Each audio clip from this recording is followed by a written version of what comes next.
Hi everyone, welcome back to the Wonder Room. I thought I would just show you a few of the bits that I have done in between recording. So last time we talked about the shelf and this sort of shelf as well. I coloured in this little unit and coloured in the bottle and leaf as well. I probably will put some white pen on the gemstones at some point, but I haven't done that yet because I know if I have any wet pen I tend to smudge it, and I wanted to move on to the next video. Unfortunately I couldn't, my camera went flat because I wasn't charging it up.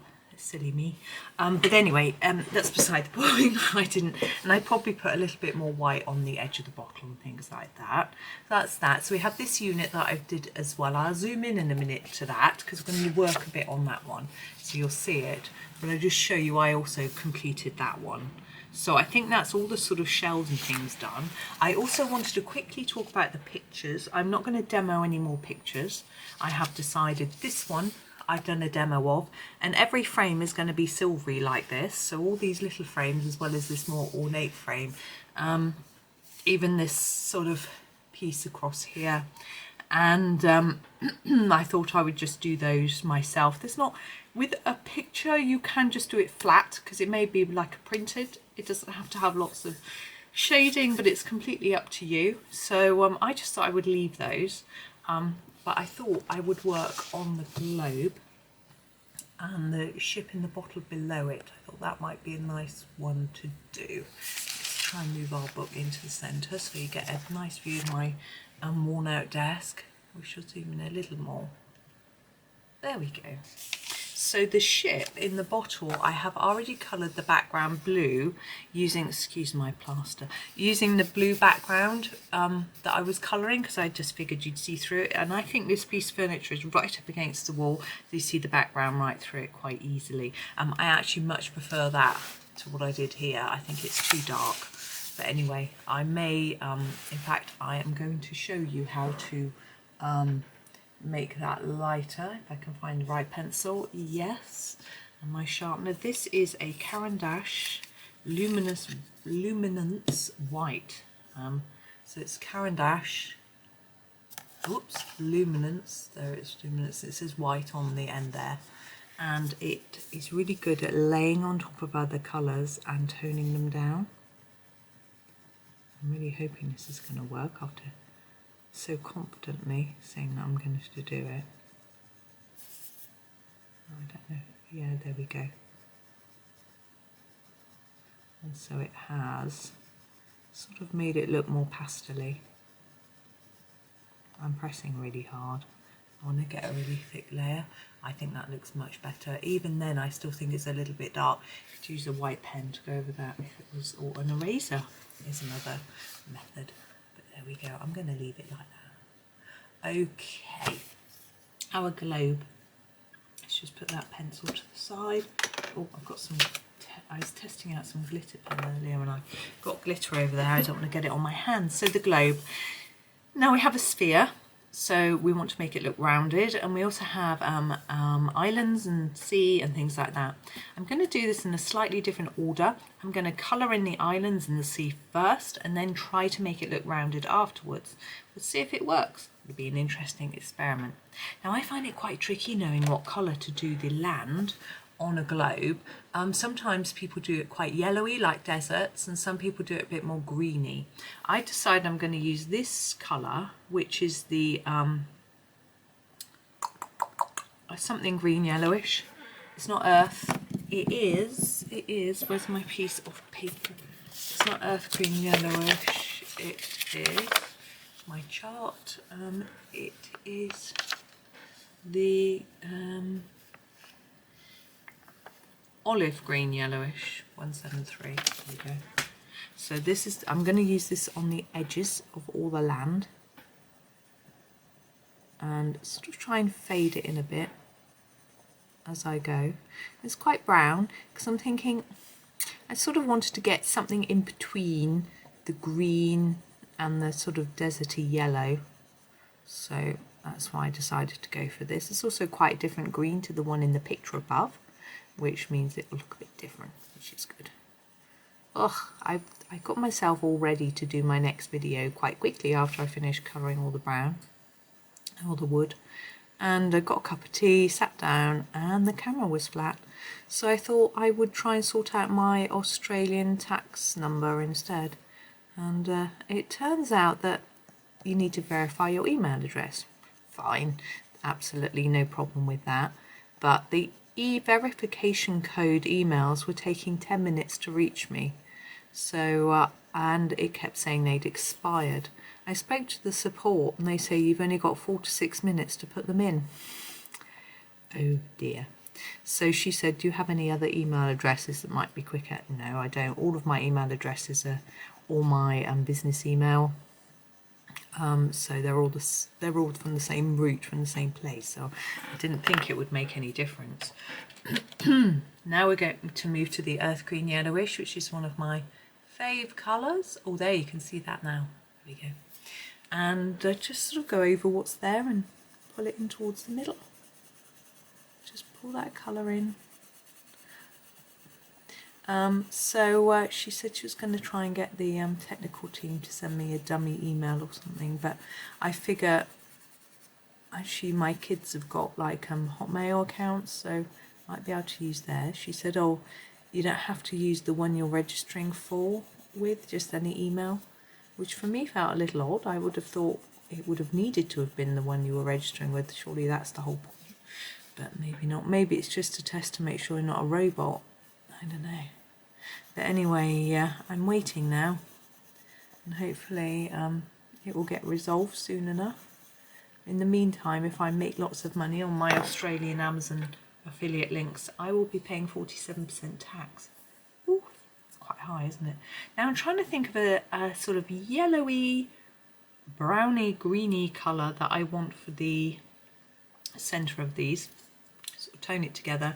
It looks slightly deserty, but not too much. And now I went for something and changed my mind. Maybe we'll just do the May green, and I think that'll work. You can't see the name. It's May green. It's 170. You can see the number there. I think these newer polychromos with the seem to be easier to see the names and numbers on them under this light compared with the old ones. I don't know why. So I'm just finishing all these land off. I like this colour. I think it's pretty. Whether it looks correct or not, I don't know. Now the sea. Oh, a sea is quite a tricky colour to do, isn't it? What do? Do you do it blue? Do you do it green? Do you do it bluey green? Blah, blah, blah. Who knows? I think I am going to go with this colour. This is the Cobalt Turquoise. Oh, maybe you can see that one. It's not as good as the other one, I don't think. It's just getting the angle right, isn't it? So I am going to probably do a similar thing where I do a darker layer around the land. Now you could, if you want to be really fancy, get your white pen. I'm just going to fade that out a little bit as we go, and do like breaking waves along the edges of each island, but I think that wouldn't look very realistic. On a globe you don't see that, and I'm sure the Earth from space, I don't think you would. I don't know. I remember actually buying my dad this amazing poster talking about the Earth from space, and it was a photograph of the Earth from space, and it had been flattened out like they do with maps sometimes when they stick them on the wall. But it was actually photographed so you could see the proper colours of all the different countries and things. It was really very interesting.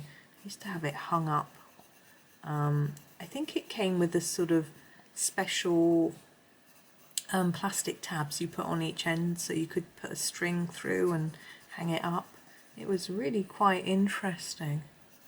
So that was fun. I don't know whether I bought it for him or for me. But I was still living at home at the time. Some of these are a bit darker. I'm just going to try and even it out a little bit. It's quite fun colouring this. I'm enjoying it. Now I'm going to use the the Cobalt Green. There we go. Oh, that's caught the light well there. To fill in the gaps. And we'll get a slightly lighter colour of sea. I don't know if this is realistic, whether the sea might be darker further away from the land because it'd be deeper, but it's quite fun anyway, isn't it? I'm just roughly filling it in now, just having fun with it. I think it looks okay. If I had a globe in these colours, I wouldn't complain. But we need to now think about, I have tried to work out which bit of the world this is, but I don't know. I've got no idea. I'm not very good with my geography. Our sea is quite patchy and white, and I'm happy with that because I think it looks like there might be waves and bits and bobs going on, and that's absolutely fine. Now, excuse me. Oh, had lunch, got a bit of toast. Oh, I'm always having dry toast before I come and do a tutorial. It's not really wise, is it? So I have this very sharp dark sepia. I don't know if I can get that at the right angle for you to see because it's worn off. It's 175 dark sepia to try to make the globe look more spherical. Now the idea is to put shadow all the way around the edge. Now I've chosen the dark sepia because I think the colour works well with blue and green. So what I'm going to try and do, I think, is put a darkish bit there and then lighten my touch as I pull the colour towards the middle. And I'll do that all the way around. I'm not pressing particularly hard. I mean, polychromos don't like being pressed particularly hard anyway. And I'm just going to see how it looks really. And see whether it's sort of working. I think it might be. I think I need to do a little bit more. So I'm thinking, take it right to there. Now you could choose to use blues in the sea and greens or the browns in the land rather than using this same colour. I just think it's a bit simpler to use the same colour. You might prefer to use a grey, but I like this colour. Dark sepia is one of my favourites, just for its sort of versatility for doing a shading and things. So you might not be able to see that, it's a bit awkward. You just get a close-up of my plaster. Sorry, probably if you've been watching this series you'll know that I just cut my finger on a pencil sharpener blade. Okay, I'm going to leave that there. I don't want to overdo it and spoil it. There's a bit of a hard blend line there. Blend that out a little bit. There we go. Now we have the sort of framework of the globe, and I'm going to show you a cheat way of doing gold. I may have done this lots of times before, I don't know. I'm just going to use the green gold, which I think has got a real metallic look to it. Now we've obviously got this candlestick here, which we did in a proper gold, but this is going to be done in a cheats way. Just so you've got an idea, if you don't want to use 6 pencils for one candlestick, you can just use this one. So you want to layer up your green gold here and here, but leave a little gap there. Okay, and the same on here. So you want a little, you can put quite a bit in there, and leaving the white gaps is key, as is layering it up. So here, lots of layers, less as I go round. I'm going to make that the lightest bit, I think, because I don't think it would be light underneath. I'm going to make that a bit darker there, dark there, up here, and a little white gap in there. And then dark each side of there and here. So just layering it up on the outside, leave it light in the middle. And there we have a gold look. Really, really simple. So it's a great pencil. If you don't have this pencil in your set of polychromos, if you've only got a small set, this is one I would buy as a spare. If you're thinking, oh, I'm going to buy a few extras, this one, I would say, is really good, really good. And you can combine it with some dark browns as well if you want a deeper, like I have here. Right, we're going to do the ship in a bottle to finish with. As I said, I've done the background already in the colour from behind, so I'm not going to do any more with that. We do need to do the stopper and the boat and the sails and the base. I'm just trying to think. Now the base is sea. I could use the same colours as I've done for the globe, I guess. Should we do that? Yes, but we'll go a bit lighter. That's what we'll do, because I don't want it to look identical, because all these items are also different. If we had a few that match, like, although the picture frames match, I think if we have items matching, it might look a little bit overdone. Like, why would they match this and nothing else? So I'm using the Cobalt Green, and I'm going to use it heavily on the corners, edges I should say,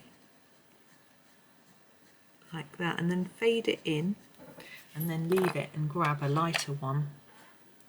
This is the light Cobalt Turquoise. Okay, and I'm just going to finish off the water with that. Now again, you could do white dots in the water to look like foam and things like that. But of course, this isn't real water, it's just a plastic ship in a bottle or something. I don't know if it's plastic, but anyway. So I don't know what they really look like. I don't know if they try and make it look realistic, or they just stick the ship onto a bit of pretend sea. The ones I've seen don't even have sea. So anyway, I don't know. Do what you want. Right, I'm going to grab a brown for the bottom of the ship. Should we do a brown? No. Let's do it red. Why ever not? This is number 219, which says something red on it, but I don't know what. So 219 is, up in my handy book, 219, whoops, there it is, Deep Scarlet Red. Okay, and I'm going to do the bottom of the ship in red. Why not? So a harder layer here, less in the middle, and a harder layer here. I think it just makes the ship look more interesting. Do you see it's got a bit of a shine? Might even look slightly metallic, but not really. I'm going to also use this red for the stopper. I think it might match. If I was designing it, I would make it match. But I like things that match. There we go. I've tried to make the stopper look a little bit shiny as well by making it darker top and bottom, or more intense, more layers. Now we have masts and sails. It's always quite tempting to leave the sails white, but I think we'll give them some colour. We'll do the masts in some Paynes Grey, I think, just because it's a nice colour. Oh, nice, that's not a good word, is it? I remember the children, when they were at primary school, they weren't allowed to use the word nice when they were writing their essays and things. So I've just literally put some colour on there. I haven't done anything fancy. And sails. What should we do? Goes with red. Blue? Purple? Not purple. That red clashes with the sea, doesn't it? Ooh, never mind. Let's grab a blue. This one's nice. I think, yeah, this is the Ultramarine. Perhaps I can get it to work. So you can see it, and other times I can't. I think it's getting worn off. So look at the shape of the sail. You see it's billowing outwards here. You can see this line is curved. So it's going to be darker under here and then get lighter towards that middle bit which is sticking out, because that will catch the light, as will the top. So I'm going to only put the tiniest bit on the top. I'm going to do the same on this back one as well, because it's got a curve. It's a bit more subtle, but the back one is a bit darker because it's further away, and being shaded by the other one. Got a bit of a harsh line there. Let's try and take that out. There we go. So there's a couple more elements for you. I'm having a look around to see what else there is to do that might be useful. I shall come back and do something else for you. I shall pick what I think might be the trickiest for you. I'm thinking that we've done quite a lot of easy-ish. No, we've made it a bit easier for some items. Maybe on the right hand side of the page there's a few things. I shall have a think. I shall be back with another video. But for now, thank you so much for watching. Enjoy the rest of your day and happy colouring.